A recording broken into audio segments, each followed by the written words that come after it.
l'explication de texte de 3 ans après en abordant la troisième partie de cette explication de texte. Cette troisième partie, je l'ai intitulée « Le deuil entre autrefois et aujourd'hui ». Et cette troisième partie, comme vous pouvez le remarquer, concerne les 3 quatrains suivants, c'est-à-dire le quatrain 4, le quatrain 5 et le quatrain 6. Cette troisième partie est tout d'abord du vers 13 au vers 17, consacrée à la perte, à la mort de la mère de Victor Hugo. Le vers 13 que nous voyons ici, à 20 ans, deuil et solitude, se présente comme un cri déchirant. D'abord, on remarque que ce cri se situe au vers 13, ce qui n'est pas totalement anodin chez Victor Hugo, qui, dans la période où il écrit ce poème, est très concerné par le symbolisme des sciences occultes, et donc on remarque que le 13 porte souvent malheur.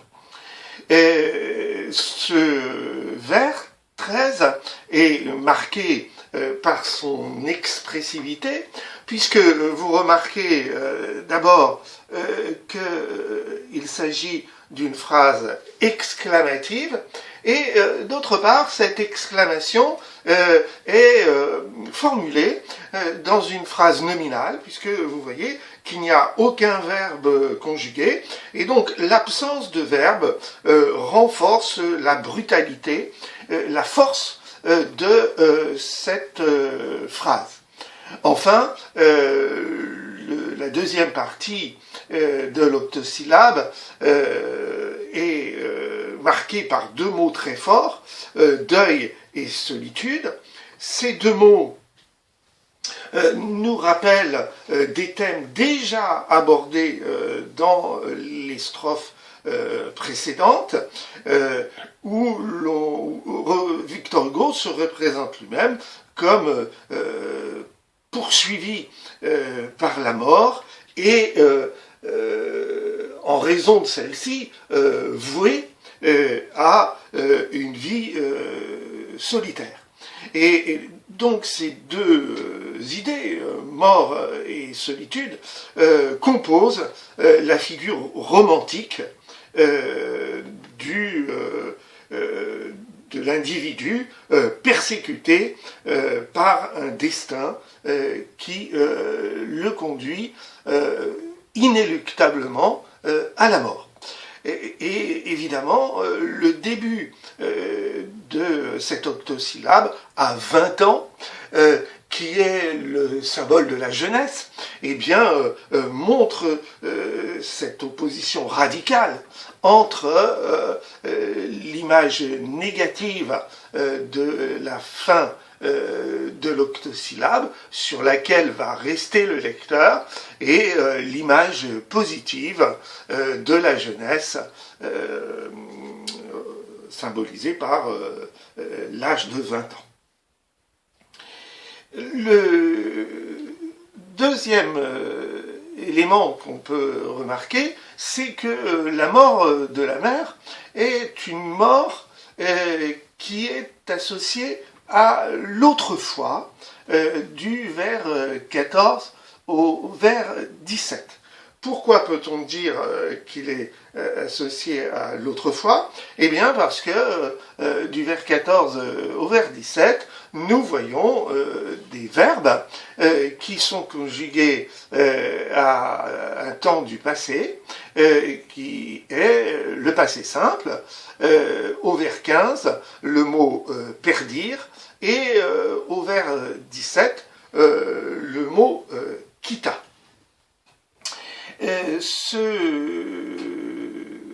deuil d'autrefois est donc celui de la perte, comme le montre le sens de ces 2 verbes, perdre et quitter.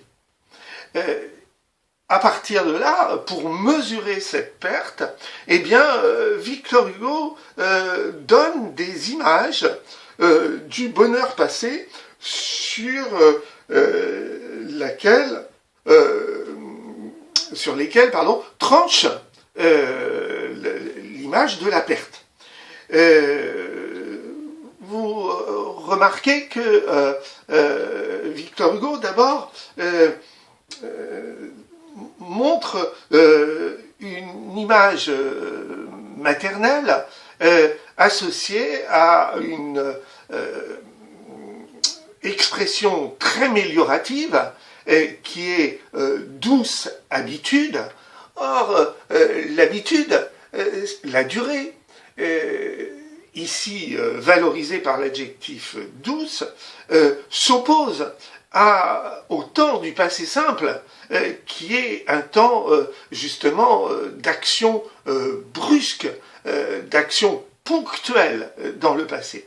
Et donc l'image du bonheur est liée à la durée et l'image de la perte est liée à quelque chose de violent, comme le montre le passé simple. D'autre part, vous remarquez au vers 16 que ce bonheur passé est représenté par le personnage de la mère elle-même,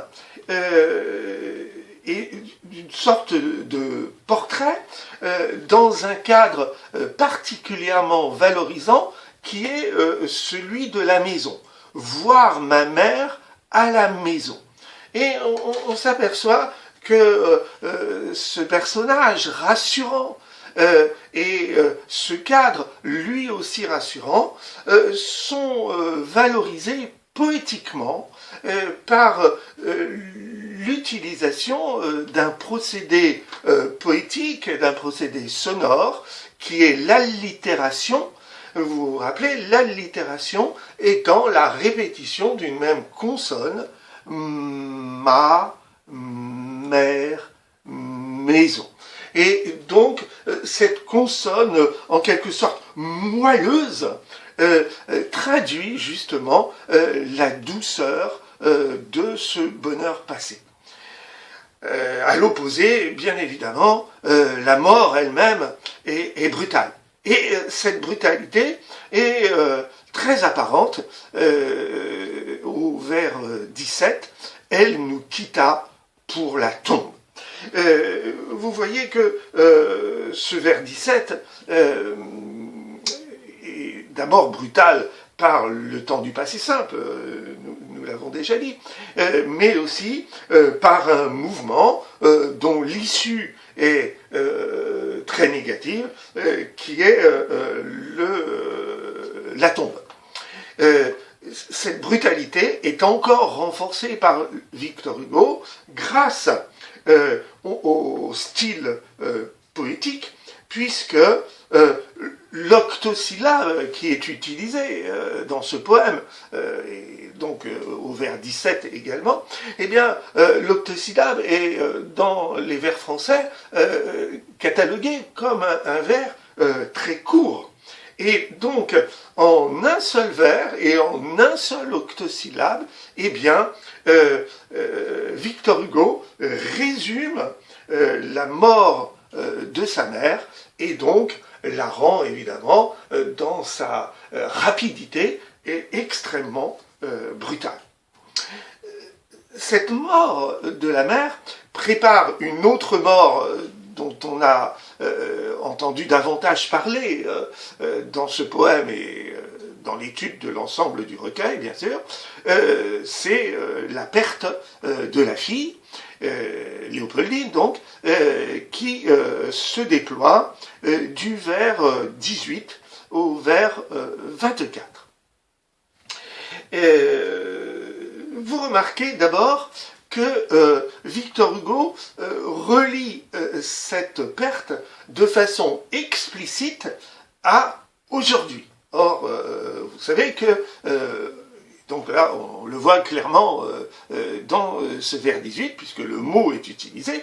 Et donc ce mot, aujourd'hui, fait écho au titre de la deuxième époque du recueil des contemplations, qui va se déployer donc au livre 4, qui est à notre programme, mais aussi dans les livres suivants du recueil.